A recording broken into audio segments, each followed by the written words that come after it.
নমস্কার, সুপ্রভাত। কেমন আছেন সবাই? আমি অনন্যা, অনন্যার ব্লগসের আরও একটি ঝাঁচকচকে নতুন ব্লগে আপনাদের সকলকে জানাই অনেক অনেক অনেক স্বাগত। আশা করছি সকলে খুব ভালো আছেন, সুস্থ আছেন, সাবধানে আছেন, নিরাপদে আছেন। আমরাও বেশ ভালোই আছি। আজ দিনটি সোমবার, সকাল এখন 11:30 মতো বাজে। আপনাদেরকে সাথে নিয়ে ঠিক এখন থেকেই আজকের ব্লগটি আমি শুরু করছি। যথারীতি গতকাল থেকেই শরীরটা আমার বিশেষ ভালো নেই, সেই জন্যই সকালে ঘুম থেকে দেরি করেই উঠেছি। আর যা কিছু কাজকর্ম প্রতিদিন মায়ের সাথে সাথে আমিও করি, সেই কাজগুলো সব আজকে মাকেই সামলাতে হচ্ছে। শরীরটা এতটাই খারাপ, না আছে আমার মধ্যে কোনো এনার্জি, না করতে ইচ্ছে করছে কোনো কাজ। এমনও নয় সারাদিন বসে শুয়ে কাটাচ্ছি, সেটাও নয়, মনে হচ্ছে কিছু করি, আবার শরীরটাই পারমিট করছে না। সেই জন্যই আলটিমেটলি নিজের শরীরটাকে টেনে নিয়ে যাওয়ার চেষ্টা করছি। আজ সোমবার হওয়া সত্ত্বেও আজকে রান্নাবান্না কিন্তু ভেজ, কারণ আজকে পৌষ পূর্ণিমা। আপনারা তো জানেনই ভারত সেবাশ্রম সংঘ আমার বাড়ি থেকে ঠিক কতটা কাছে অবস্থিত। সে ভারত সেবাশ্রম সংঘে প্রতি পূর্ণিমায় অনুষ্ঠান হয়, আর এই পৌষ পূর্ণিমায় হয় ত্রিশূল উৎসব, আর মাঘী পূর্ণিমায় শ্রী শ্রী পরমানন্দজি মহারাজের জন্মোৎসব।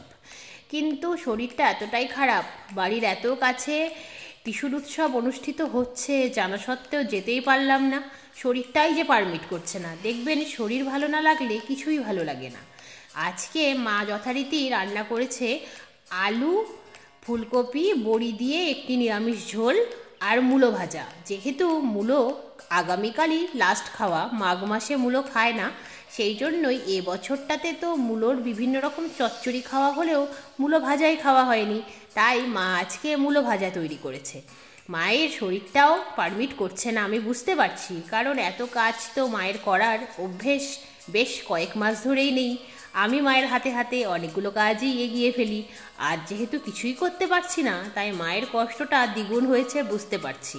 কিন্তু আমার যে কিছুই করার নেই বলুন, আমি বা কী করব, আমার শরীরটা যে পারমিটই করছে না।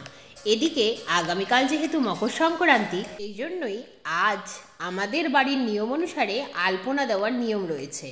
আলপনা প্রতি বছর আমি দিলেও এই বছরটা মাই দিল, কারণ শরীরটাই ভালো নেই, আমার কিছুই ভালো লাগছে না। মায়ের আলপনা দেওয়া দেখলাম, আপনাদেরকেও দেখালাম। আজকে আলপনা রয়েছে, আগামীকাল খিচুড়ি খাওয়াও রয়েছে মকর সংক্রান্তি উপলক্ষে। কিন্তু পিঠে মকর সংক্রান্তির দিনে আমাদের বাড়িতে ভাজা নেই, কিন্তু যদি কেউ দেয় তাহলে আবার খাওয়া আছে। এরকম মকর সংক্রান্তি আমার বাড়িতে প্রতি বছরই উদযাপিত হয়। কি আর করা যাবে বলুন, নিয়মের বাইরে তো কেউ নয়, তাই নিয়মটা মানতেই হয়।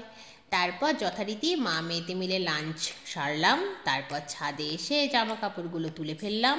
মা আবার আজ গাছগুলোতে খোল ভিজিয়ে খোল পচার জল দিল। তাহলে আজকের মতো এই পর্যন্তই, আবার দেখা হবে খুব শিগগিরই অন্য একটি নতুন ব্লগে। ততক্ষণ সবাই খুব ভালো থাকবেন। আজকের ব্লগটি কেমন লাগলো জানাবেন, ভালো লাগলে লাইক করে দেবেন, চ্যানেলে নতুন হলে চ্যানেলটিকে সাবস্ক্রাইব করে আমার বন্ধু হয়ে যাবেন। টাটা।